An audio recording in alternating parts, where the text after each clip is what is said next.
Bonsoir à tous, bienvenue dans la suite de l'Actu 360. On commence avec les titres de ce journal. On ouvre ce journal avec cet épisode caniculaire qui frappe la France. La quasi-totalité du pays était en vigilance rouge ou orange. Près de 1900 écoles ont fait l'objet d'une fermeture partielle ou totale aujourd'hui. Par endroits, les températures ont dépassé les 40 degrés.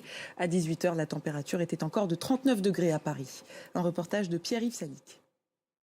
Et cette chaleur qui enveloppe la France et le reste de l'Europe se répercute aussi sur les eaux de baignade. Plus de 28 degrés ont été enregistrés au large de la Corse avec des conséquences désastreuses sur les fonds marins. Un reportage de Justine Wild et Didier Brignan. Dans le reste de l'actualité, cette conversation téléphonique entre Emmanuel Macron et Vladimir Poutine. Il n'y en avait pas eu depuis 3 ans entre les deux chefs d'État. Ils ont notamment échangé sur la guerre en Ukraine et le nucléaire iranien.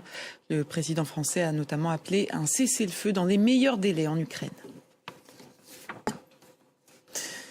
Assistons-nous à la fin de la dynastie Shinawatra en Thaïlande. La première ministre Paetongtarn Shinawatra a été suspendue par la Cour constitutionnelle.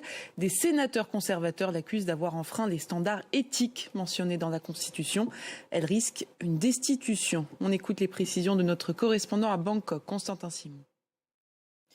Des alligators et des pitons pour empêcher toute évasion, un concept qui a séduit Donald Trump au point d'imaginer un centre de rétention en Floride, au milieu des marécages des Everglades.